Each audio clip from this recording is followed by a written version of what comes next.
आणि कालच राज्याचे कृषी मंत्री माणिकराव कोकाटेंना सरकारी घर घेताना केलेल्या फसवणुकी प्रकरणी कोर्टानं 2 वर्षांची शिक्षा सुनावली आहे। पण माणिकराव कोकाटे खरं तर अडचणीत आले ते बंदुकीसाठी केलेल्या अर्जामुळे। आता बंदुकीच्या नेममुळे माणिकराव कोकाटेंचा मंत्रिपदाचा गेम होतो की काय अशी शक्यता निर्माण झाली आहे। बंदूक, सरकारी घर आणि कृषी मंत्री हे सगळं प्रकरण नेमकं काय आहे आपण जाणून घेऊया। खोटी माहिती देऊन मुख्यमंत्री कोट्यातून घर मिळवल्याप्रकरणी कृषी मंत्री माणिकराव कोकाटेंना कोर्टानं 2 वर्षांची शिक्षा सुनावली। खरं तर हे 30 वर्षांपूर्वीचं प्रकरण आहे, पण एका बंदुकीच्या लायसन्ससाठी केलेल्या अर्जामुळे माणिकराव कोकाटे अडचणीत सापडलेत। 30 वर्षांपूर्वी माणिकराव कोकाटेंनी मुख्यमंत्री कोट्याच्या अल्प उत्पन्न गटातून घर खरेदी केलं होतं, पण 1994 साली त्यांनी बंदुकीच्या लायसन्ससाठी कोकाटेंनी केलेल्या अर्जामुळे त्यांच्या अल्प उत्पन्नाच्या दाव्याची पोलखोल केली आहे। आपल्याकडे 40 ते 50 कामगार असून त्यांना प्रत्येक आठवड्याला रोखीत पगार द्यावा लागतो।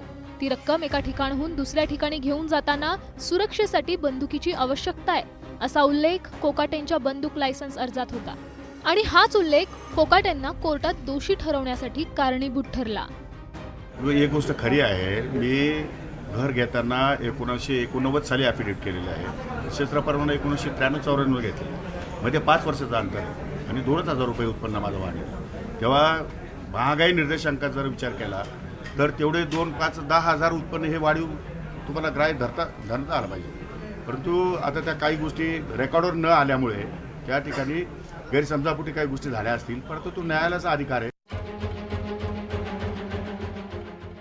30 वर्षांपूर्वी माणिकराव कोकाटेंनी मुख्यमंत्री कोट्याच्या अल्प उत्पन्न गटातून घर खरेदी केलं होतं, पण दिवंगत तुकाराम दिघोळेंनी कोकाटेंच्या उत्पन्नावर सवाल उपस्थित करत जिल्हा प्रशासनाकडे तक्रार केली होती।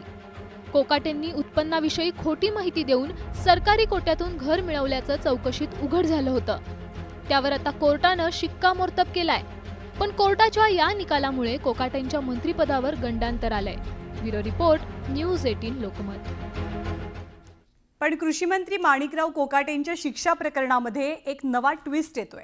1995 साली सरकारी घराचा लाभ मिळवताना कोकाटेंनी कागदपत्रांची फेरफार करून फसवणूक केल्याचा ठपका त्यांच्यावरती ठेवला गेला होता। याच प्रकरणातील दिवाणी न्यायालयाचा निकाल हा मात्र कोकाटेंच्या बाजूने लागलाय। दिवाणी न्यायालयाचा निकाल 2004 साली लागलेला होता या प्रकरणात, पण दिवाणी न्यायालयाचा निकाल फौजदारी प्रकरणात दाखल न केल्यामुळे कोकाटेंना शिक्षा झाली आहे असं मत तज्ज्ञांकडून व्यक्त झालंय।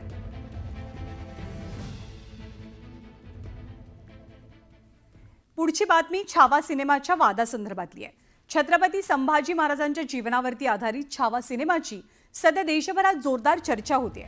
मात्र हा सिनेमा पुन्हा एकदा वादात सापडण्याची शक्यता आहे। या चित्रपटाचे दिग्दर्शक लक्ष्मण उत्तेकर यांच्या विरोधात देशद्रोहाचा गुन्हा दाखल करण्याची मागणी राजे शिर्के घराण्याकडून करण्यात आली आहे।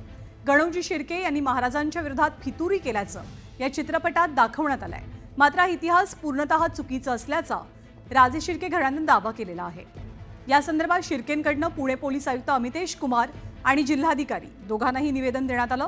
त्यासोबत आक्षेपार्ह दृश्य सिनेमातनं काढून टाकावं अशी मागणीही करण्यात आली आहे।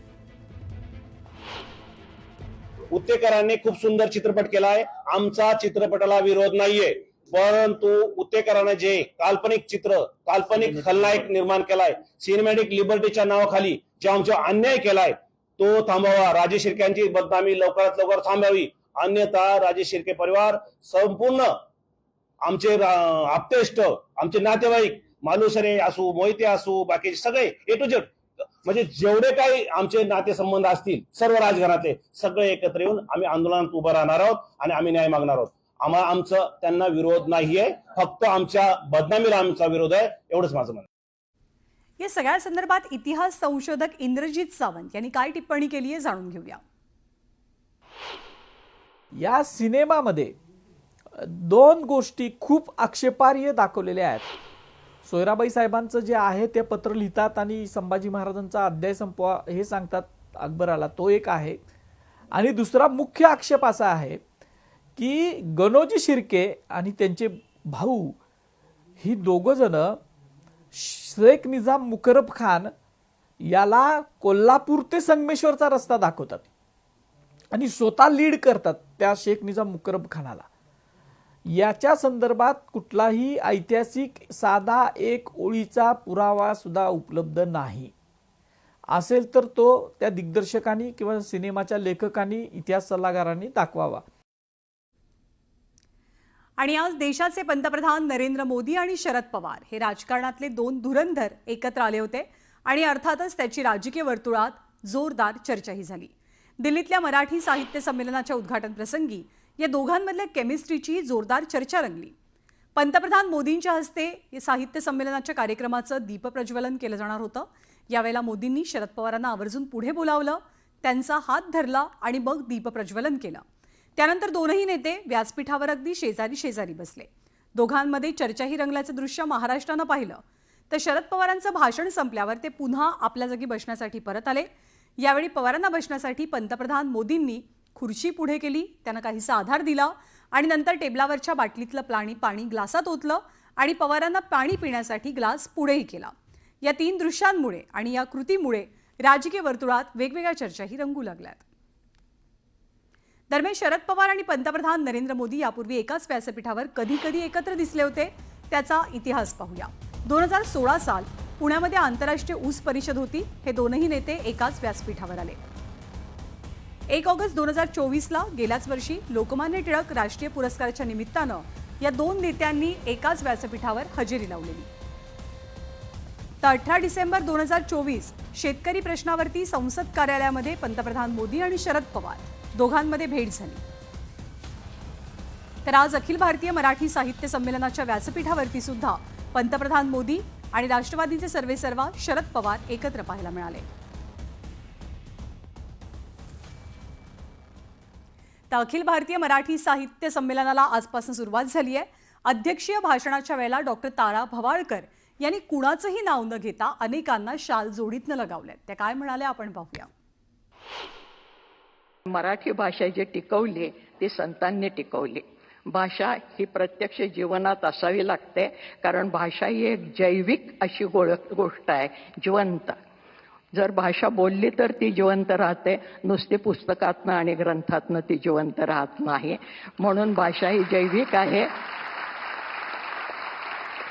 आणि महाराष्ट्राला सातत्याने पांडुरंगाचं स्मरण मराठीतनं करायला लावणारी ही भाषा संतांनी जिवंत ठेवली आमच्या. आजही जगाच्या पाठीवर कुठे हिंडत असलो, आणखीन मराठी शब्द ऐकायला आला तर आपण चमकून बघायला लागतो. तुम्ही नागपूरचे का? तुम्ही महाराष्ट्रातले का? तर हे भाषेचं आपलेपण निर्माण करणारी, भाषा ही जोडणारी गोष्ट असायला पाहिजे, तोडणारी नाही. आणि आज ज्याला आम्ही पुरोगामी म्हणतो आणि कोणी कोणी उपहासाने पुरोगामी म्हणतात, ते पुरोगामी काही म्हणू देत, पण खरोखरच आमचे संत हे पुरोगामी आहेत. त्याची उदाहरणं जात पात पक्ष पंथ स्त्री पुरुष भेदाच्या पलीकडे.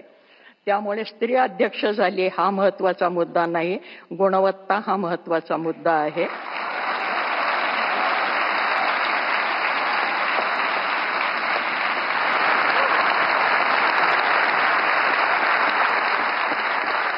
आणि म्हणून दिल्लीचं तख्त राखणारा महाराष्ट्र माझा हा साहित्यातनं जिवंत राहिलेला आहे, कर्तबगारीतनं जिवंत राहिलेला आहे.